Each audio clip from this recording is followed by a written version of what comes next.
हिंगोलीतील सिरसम ते माळ हिवरा जाणाऱ्या रस्त्याची मोठी दुरवस्था झाली आणि साधारण 8 किलोमीटरच्या या रस्त्यावर ठिकठिकाणी मोठमोठे खड्डे पडलेत.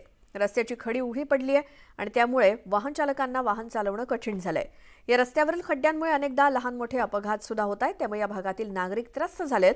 परिसरातील जवळपास 20हून अधिक गावांना राष्ट्रीय महामार्गाला जोडणारा हा रस्ता आहे आणि या रस्त्याचं नवीन काम करण्याची किंवा किमान चांगली दुरुस्ती तरी करण्याची मागणी नागरिकांकडून केली जाते.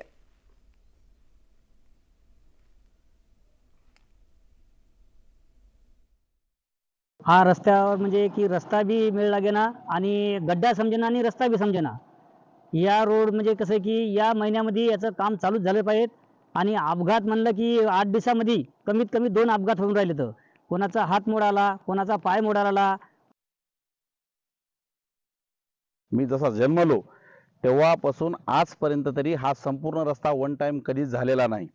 एवढंच नाही, या रस्त्याचं महत्त्व याच्यासाठी आहे की 2 मुख्य जिल्ह्यांना वाशिम आणि हिंगोली या दोन्ही जिल्ह्यांना जोडणारा, शेतकऱ्यांना ये जा करण्यासाठी हा प्रमुख रस्ता आहे. 3 जिल्हा परिषद सर्कलला जोडणारा हा 3 जिल्हा परिषद सर्कलच्या सर्व नागरिकांना वापरण्यासाठी हा रस्ता. आता तुम्ही बघत आहेत लोक येताना त्यांना किती त्रास होतो.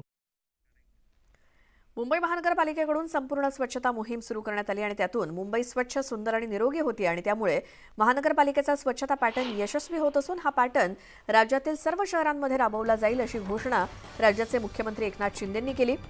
मुंबई महानगरातील सर्व रस्ते काँक्रिटीकरणाचे होऊन ते खडे विरहित होतील, त्या दिशेनं कामं सुरू आहेत असंही त्यांनी नमूद केलं.